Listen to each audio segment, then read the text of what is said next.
ऐश्वर्या राय बच्चन से पूछताछ हो रही है। ये पूछताछ ईडी कर रही है। ऐश्वर्या राय बच्चन से 3.5 घंटे से ये पूछताछ चल रही है। पूछताछ जारी है।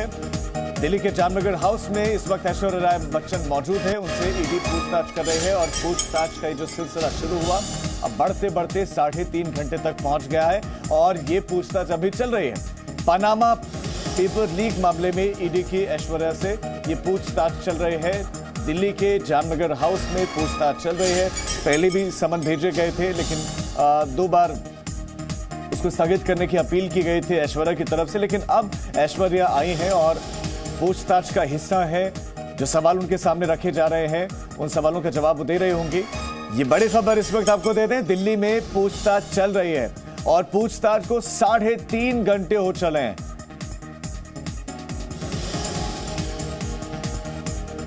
तो अभिनेत्री ऐश्वर्या राय बच्चन इस वक्त दिल्ली में जामनगर हाउस में मौजूद हैं, जहां ईडी दफ्तर में उनसे पूछताछ चल रही है और पूछताछ में जॉइंट डायरेक्टर लेवल के अधिकारी ऐश्वर्या से सवाल जवाब कर रहे हैं। जॉइंट डायरेक्टर लेवल के ऑफिसर्स हैं जो पूछताछ कर रहे हैं अभिनेत्री ऐश्वर्या राय बच्चन से और पिछले 3.5 घंटे से ये पूछताछ चल रही है और अभी भी ये पूछताछ चल रही है। दरअसल ईडी ऐश्वर्या राय बच्चन से टैक्स में हेराफेरी के आरोप में ये पूछताछ कर रहे हैं। साल 2005 का ये मामला बताया जा रहा है लेकिन उजागर हुआ साल 2016 में। हमारे 2 संवाददाता इस वक्त हमारे साथ हैं। जितेंद्र सिंह इस वक्त हमारे साथ हैं और राजू राज हमारे संवाददाता इस वक्त जामनगर में ही ईडी दफ्तर के बाहर मौजूद हैं।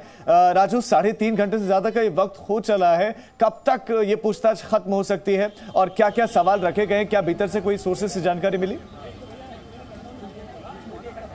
देखिए राजीव, लगातार पूछताछ चल रही है ऐश्वर्या राय बच्चन से। 12:30 बजे के करीब आई और 3.5 घंटे से ज़्यादा का वक्त हो चुका है। पूछताछ जारी है।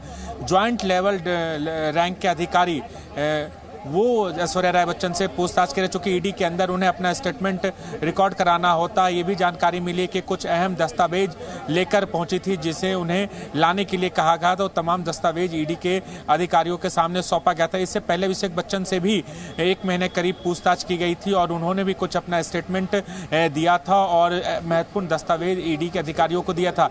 उसी क्रम में ऐश्वर्या राय बच्चन को पहले भी 2 बार समन भेजा जा चुका था। पिछले बार समन जब भेजा गया था तो उन्होंने मेल के जरिए उसका जवाब दिया था। उसके बाद उन्हें फिजिकली ईडी दफ्तर में पूछताछ के लिए बुलाया गया था। समन देकर फेमा के तहत उन्हें समन दिया गया था, जिसके तहत आज वो पूछताछ के में शामिल हुई हैं और लगातार उनसे पूछताछ जारी गई है। और सबसे बड़ा सवाल है कि जब पनामा पेपर्स मिल लीक का मामला सामने आया था 2016 में, अप्रैल 2016 में, उसके बाद जो कंपनी का डायरेक्टर इन्हें बनाया गया था, उसके बाद शेयर होल्डर दिया गया था। इसमें उनके तमाम जो रिश्तेदार हैं ऐश्वर्या राय बच्चन के, चाहे वो उनके भाई हों, माँ हो, वृंदा रॉय हों, आदित्य रॉय हों, उनके फादर, इनको बनाया गया था और उसके बाद इनसे पूछताछ की जा रही थी। 2 बार इन्हें समन भेजा गया था और आज ये पूछताछ में शामिल हुई और इस वक्त तमाम सवालों बता रहे हैं कि राजूराज उनसे चल रही है। जितेंद्र इस वक्त हमारे साथ हैं। जितेंद्र, अमेक पार्टनर्स प्राइवेट लिमिटेड इसकी डायरेक्टर थी, बाद में शेयर होल्डर बन गई। एक सवाल यह है कि ये कंपनी शुरू की गई थी क्यों, क्या काम करती थी ये कंपनी, और उसके बाद जब बंद की गई तो क्या वजह रही कि इसको बंद करना पड़ा? देखिए, इन्हीं सवालों के जवाब ईडी जानना चाहती है और यही वजह है कि ऐश्वर्या राय बच्चन को आज पूछताछ के लिए यहाँ दिल्ली में जो ईडी का जो ऑफिस है, जामनगर हाउस ऑफिस है, वहाँ पर पूछताछ अब उनसे की जा रही है। 2016 में जब ये केस निकल कर के सामने आया था, पनामा पेपर लीक ये केस था जिसमें 300 से ज़्यादा भारतीयों के नाम निकल कर के सामने आए थे। इसमें बताया गया था कि काफ़ी सारे बिजनेसमैन हैं, पॉलिटिशियंस हैं और उसके अलावा जो फिल्म इंडस्ट्री से जुड़े हुए लोग हैं जिन्होंने टैक्स हेवन कंट्रीज़ में कंपनी खोली हुई है और उसके ज़रिए काफ़ी सारा निवेश किया हुआ है, क्योंकि वहाँ पर टैक्स नहीं देना पड़ता है और उसके ज़रिए उस पैसे को बचाया जा रहा है। लेकिन उन पैसों के बारे में किसी तरह से जो भारत की जो एजेंसीज़ हैं उनको इस बात की जानकारी नहीं दी गई थी, क्योंकि जब भी आपको भारत से बाहर निवेश करना होता है या पैसा इन्वेस्ट करना होता है, कंपनी कोई खोलनी होती है, तो उसके लिए आरबीआई को जानकारी देनी होती है, परमिशन भी लेनी पड़ती है, ज़रूरी मंजूरी लेनी पड़ती है। लेकिन क्या इस तरह के नियमों का पालन किया गया था?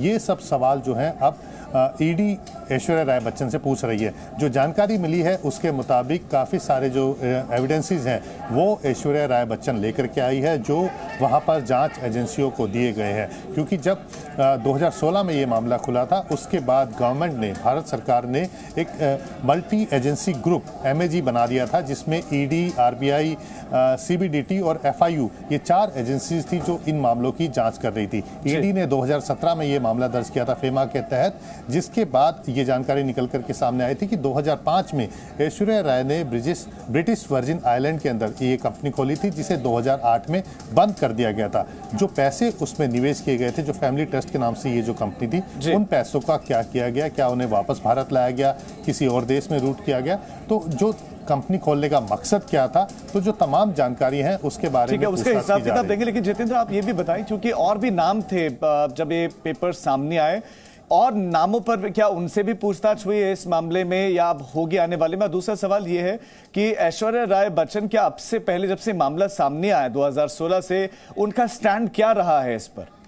देखिए, जो उनकी तरफ से जो स्टैंड रहा है वो तो अब जरूर अपने लीगल तरीके से वो एजेंसी के सामने भी बता रही है, और उनका बयान भी सामने आया है कि उनका किसी तरह से इन्वेस्टमेंट नहीं रहा है। लेकिन अगर मैं आपको इस पूरे मामले के बारे में बताऊं, तो जब ये 2016 में ये मामला आया था, उसके बाद ईडी ने इस मामले की जाँच शुरू कर दी थी। काफ़ी सारे मामले ऐसे थे जिसे ब्लैक मनी एक्ट के तहत दर्ज किया गया था, जिस पर ईडी ने PMLA के तहत कार्रवाई की थी, जो पनामा पेपर्स लीक मामले में शामिल रहे थे। उनके खिलाफ कार्रवाई करते हुए उन आरोपियों को गिरफ्तार भी किया गया था। तो अलग अलग तरीके से ईडी इस मामले की जांच कर रही है, मनी लॉन्ड्रिंग एंगल से भी जांच कर रही है, तो वहीं कुछ मामलों के अंदर सिर्फ फेमा के तहत मामले की जांच की जा रही है। ऐश्वर्या राय बच्चन वाला जो मामला है, उसे फेमा के तहत जो ईडी है वो इन्वेस्टिगेट कर रही है। ये बात मैं आपको साफ कर दूं कि जब ये मामला आया था, जब ये कंपनी ऐश्वर्या राय ने बनाई थी, तब वो बच्चन परिवार का हिस्सा नहीं थी। 2005 में उन्होंने ये कंपनी खोली थी। 2007 में ऐश्वर्या राय की अभिषेक बच्चन से शादी हुई थी, जिसके बाद 2008 में ये कंपनी बंद कर दी गई थी। यानी कि ये जो जांच की जा रही है, या जो इस कंपनी के बारे में पूछताछ की जा रही है, ये ऐश्वर्या राय बच्चन का इंडिविजुअल मामला था। इसके अलावा बच्चन परिवार के भी कुछ, जितेंद्र आप बता रहे कि उनका इंडिविजुअल मामला है। मैं लौट रहा हूं आपके पास, राज भी इस वक्त हमारे साथ बने हुए हैं, मैं आपके पास भी लौटूंगा। लेकिन presenting B News app available on Google Play and App Store. Download it now.